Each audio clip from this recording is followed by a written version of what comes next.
The letter she never sent. My name is Eliza. I am 50 years old. I was a librarian for many years. Now I am retired. My life is very quiet. My house is small. My days are very slow. I live alone. I feel deep sadness sometimes. It is a lingering melancholy. I miss the past. If you enjoy emotional stories like this, you can show your support with a like or a comment. I miss a man named Arthur. Arthur was my first love. We met when we were teenagers. We were very happy together. We made big plans. We talked about our future house. We talked about our future life. We planned everything together. Then something happened. It was a big misunderstanding. It was a stupid argument. We did not talk well. We did not listen well. We were separated. It was a twist of fate. It broke my heart. I did not see him again. I did not speak to him again. The years passed quickly. The years brought quietness. The memory of Arthur stayed with me. It is a heavy memory. It is a constant sorrow. I often wonder about him. Where is he now? Is he happy? Does he remember me? I live with these questions. I live with this sadness. I feel that part of my life stopped long ago. My routine is fixed. My feelings are stuck. I cannot move forward. I look out the window every day. I see the green trees. But my inner world is gray. I wish I could change one moment from the past. Just one moment. The memory of our separation is still sharp. It was a rainy day. I remember the words we said. I remember the words we did not say. I kept silent when I should have spoken. That silence created a big gap. That gap became decades. I carry the weight of that silence every day. My life is quiet, but my mind is loud with regret. I often think, what if? My daily life is very simple. It is predictable. I wake up at 6 every morning. The sun is usually rising. I make coffee. I drink my coffee slowly. I read the newspaper. I look at the national news. I look at the local news. Nothing is very exciting. After coffee, I go to my small garden. I check my flowers. I water the plants. I like the green color. I like the fresh air. This is the calmest part of my day. I eat a light breakfast. I sometimes walk to the local market. The walk is short. I talk to the market seller. We talk about the weather. We talk about the price of tomatoes. Then I come back home. I spend the afternoon reading books. I read mysteries. I read old classics. Reading is my comfort. I feel safe inside the pages of a book. My house is always very clean. I like order. Everything has its place. This order helps me control my messy thoughts. But today is different. Today I decide to clean my study room. This room holds many old things. It holds many old boxes. It is a big job. I put on my working clothes. I start pulling out the boxes. They are dusty. They smell like old paper and time. I move one big box. It is heavy. I remember this box. It has not been opened for maybe 15 years. It contains papers from my 20s. I wipe the dust from the lid. I see a date written on the side, The date is faint. I read it, 1995. 1995 was the year of Arthur. 1995 was the year of the mistake. My hands feel cold. I hesitate. Should I open this box? Maybe I should put it back. Maybe it is better to leave the past closed. But my curiosity is too strong. The memory pulls me closer. I must open the box. I need to face the things inside. I lift the heavy lid. The box is full of old items. There are university notes. There are silly drawings. There are birthday cards from my mother. I go through the items one by one. I am looking for something. I do not know what I am looking for. I am just searching the past. I move a pile of photographs, then I see it. It is a piece of paper. It is folded into 3 parts. It is blue. I remember this blue color. It was my favorite writing paper back then. My heart starts to beat faster. This paper is thin and fragile. I pick it up slowly. I recognize the handwriting immediately. It is mine. It is my younger self's handwriting. I see the name written at the top. The name is Arthur. This is a letter. I wrote a letter to Arthur many years ago. I start to unfold the paper. My fingers tremble slightly. I feel a mix of fear and strange excitement. I remember writing this. I wrote it late at night. I remember the tears drying on the paper. I wrote this after the misunderstanding. I was so upset. I begin to read the words. The sentences are simple. They are full of emotion. Asterisk. Dear Arthur, I am so sorry. I did not mean those words. It was a mistake. I was angry and proud. Please listen to me. I need you to know the truth. I never stopped loving you. My love for you is real. Do not go away. Please call me Eliza. Asterisk. The words are very clear. They are the truth I needed him to hear. I look at the paper. I see that the letter has no stamp. It has no address written on the envelope. It was never sent. It was only a draft. It was the letter I wrote but never dared to mail. I sit down hard on the floor. This is the problem. This unsent letter holds the key to our separation. If I had sent this, he would have known the truth. He would have known I loved him still. He would have known I wanted him back. But I was too scared. I was too proud. I was young. I put the letter in this box. I never finished the action. This piece of paper is a document of a missed destiny. It is the proof of the life we did not live. The melancholy is suddenly much deeper. It is not just sadness, it is heavy regret. I held the solution in my hands decades ago, and I hid it from the world. The unsent letter is the biggest secret I ever kept. I hold the letter for a long time. The dust settles around me. I cannot put it back in the box. I must do something. The truth cannot stay locked up forever. The guilt is too painful now. I am 50 years old. I cannot live the rest of my life with this question mark hanging over me. I need closure. I need to know what happened to Arthur. I need to know if he ever thought about me after the fight. I need to find him.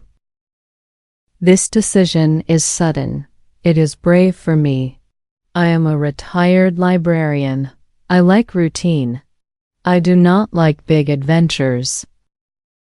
But this is not an adventure. This is a necessity. I must find Arthur and give him this truth, even if it is 25 years too late. I start my search immediately.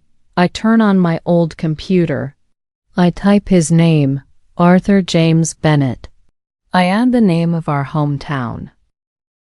I search through the old social media pages. This is difficult. There are many Arthur Bennetts. I try a different approach. I start calling old friends. Friends we shared back in the 90s. I call Sarah first. Sarah is surprised to hear my voice. We talk for a moment. Then I ask about Arthur. Sarah pauses. Arthur? Oh, Eliza, I haven't seen him in years, but she gives me a clue. I heard he moved south. I think he settled near the coast. Maybe Florida? I thank Sarah. I call another friend, Mark. Mark knows more. Mark says Arthur moved for work. He was working in construction. I think he lived in Savannah, Georgia. I might have an address from a Christmas card, a very old one. Mark calls me back later that evening. He has an old address for Arthur Bennett in Savannah. The address is old, but it is a starting point. Savannah is far away. It is a long journey from my small, quiet town. I feel nervous, my stomach is tight, but I also feel a new energy. This search gives me purpose. I am no longer just waiting for the day to end. I am moving towards a destination. I look up train tickets. The journey will take 2 days. I book a sleeper car. I pack one small suitcase. I place the blue unsent letter carefully inside my coat pocket. It feels heavy, like a stone of truth. I'm going to find him. I will finally deliver the truth he never received. I feel hope rising for the first time in many years. I must be brave.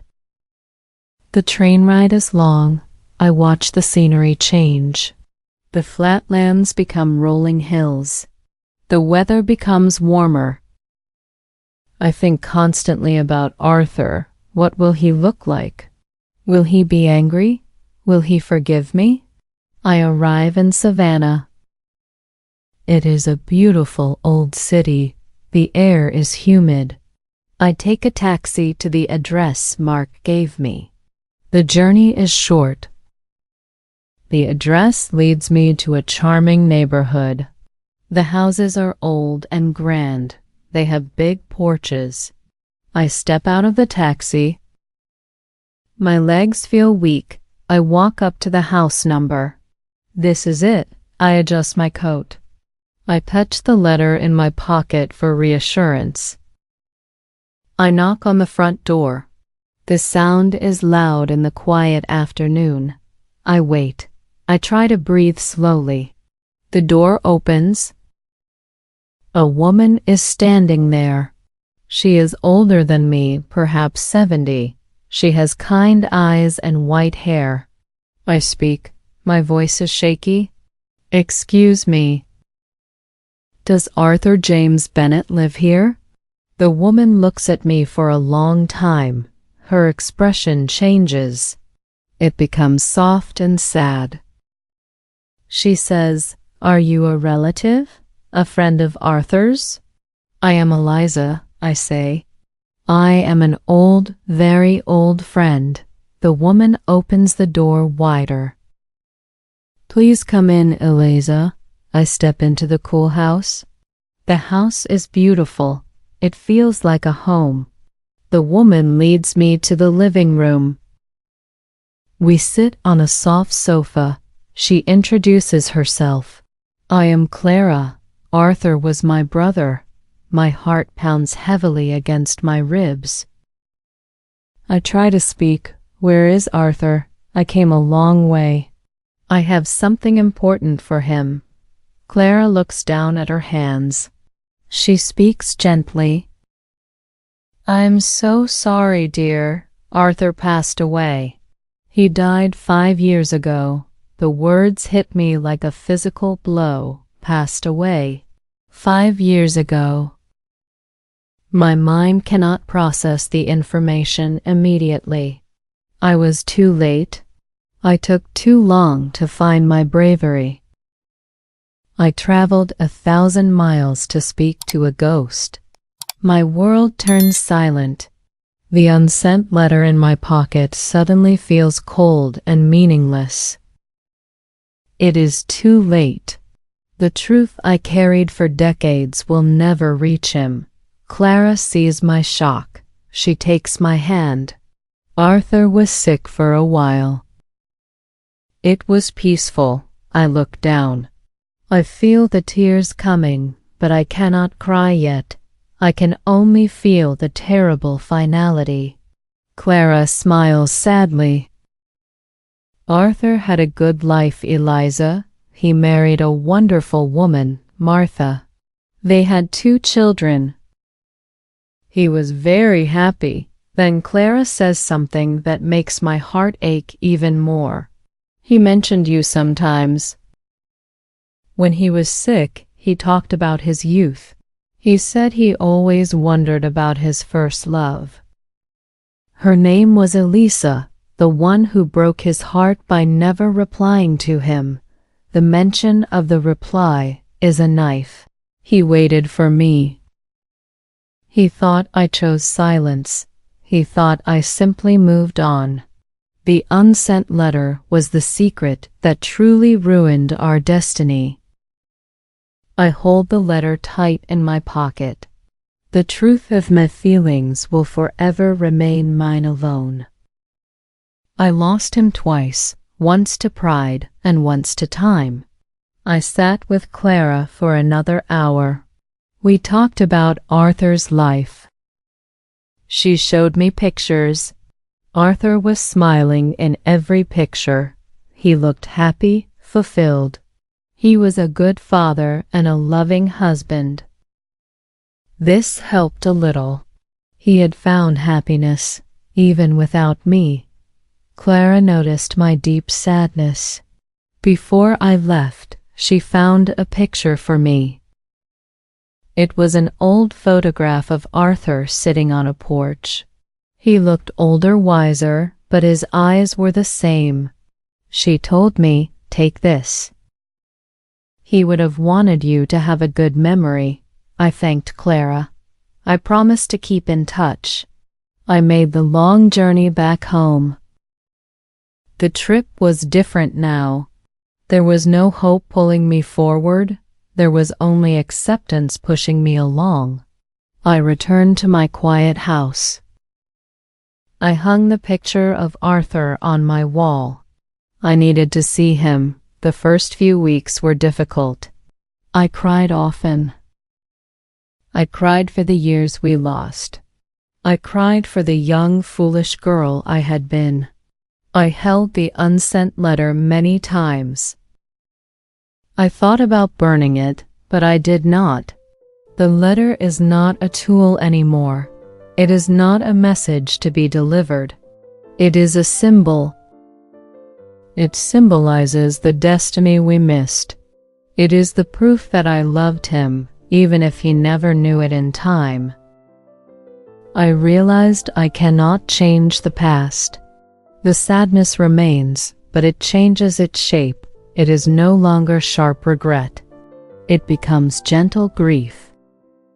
I finally allow myself to mourn the man I lost and the life I forfeited. I started making small changes. I stopped focusing on the asterisk, what if asterisk. I focused on the asterisk, what is asterisk. I started visiting the park every day, not just the market. I started talking to people more openly. I even called the local library and offered to volunteer again. I wanted to be around life. I wanted to use my voice now after decades of silence. The melancholy is slowly fading. It is replaced by a quiet, bittersweet acceptance. Arthur is gone. The love we shared decades ago was real and beautiful. It was simply a memory that was never meant to become a present reality. The letter remains in my possession. It is the memory of a great love. It is the final lesson. Sometimes the greatest truth we hold is the one we must learn to live with ourselves. I found my peace in the acknowledgement of my beautiful, interrupted love. If this story touched your heart, please like, comment, and subscribe for more emotional English stories.